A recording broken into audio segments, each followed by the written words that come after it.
Hello and नमस्ते viewers, के छ हाल खबर। आज तपाईँले थम्बनेलबाट नि थाहा पाइसक्नु भएको छ होला के को भिडियो छ भनेर, तर अगाडिको भ्यूले चाहिँ तपाईँलाई कन्फ्युज बनाएको छ होला, तर नआत्तिनुहोस्। यो अगाडिको मन्दिर देख्नु भएको छ, कुन चाहिँ मन्दिर हो भनेर चाहिँ हजुरले कमेन्ट गर्नुहोला।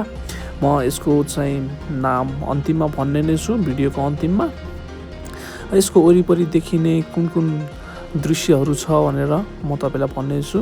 यहाँबाट हजुरले देख्न सक्नुहुनेछ तेलकोट, नगरकोट, अनि त्यस साथसाथै तपाईँले साँखु र साली नदी।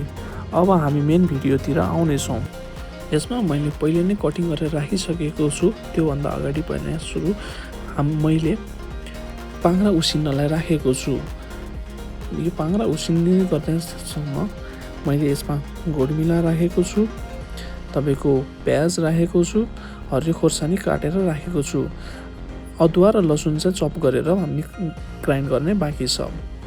एडिसनली मैले यसमा चाहिँ आज कलेजु एड गर्नेछु पाङ्ग्रामा, र पाङ्ग्रा उसिनिसकेपछि यसलाई टुक्राएर अनि फ्राई गरेर खानेछौँ। हाम्रो पाङ्ग्रा पनि उम्लिसकेको छ। अब यसमा हामी कराईमा तेल तताउनेछौँ। तेल मजाले तातिसकेपछि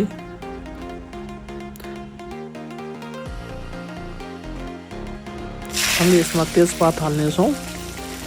तेजपात हाल्दा नि हुन्छ, नहाल्दा नि हुन्छ। त्यसपछि मेथी पड्काउनेछौँ। त्यसपछि अघि नै काटेर राखेको प्याज, यसलाई ब्राउन हुने जेलसँग हामीले तारिसकेपछि हामीले यसमा अदुवा लसुनको पेस्ट हाल्नेछौँ र चलाउनेछौँ। साथसाथै हामीले यसमा अब काटेर राखेको कलेजो र पाङ्ग्रा हाल्नेछौँ र यसमा मजाले चलाउनेछौँ। यसमा स्वाद अनुसारको नुन हाल्नेछौँ। त्यसै गरी ठुलो खोर्सानीहरू हाल्नेछौँ। यसमा जिरा, पुदिना, हरियो खोर्सानी यो हाल्दाखेरि नि हुन्छ। आफूलाई कतिको पिरो खान मन लागेको छ त्यही अनुसारले गर्दा हुन्छ। त्यसपछि हामीले चिकन मसला एड गरेको छौँ यसमा,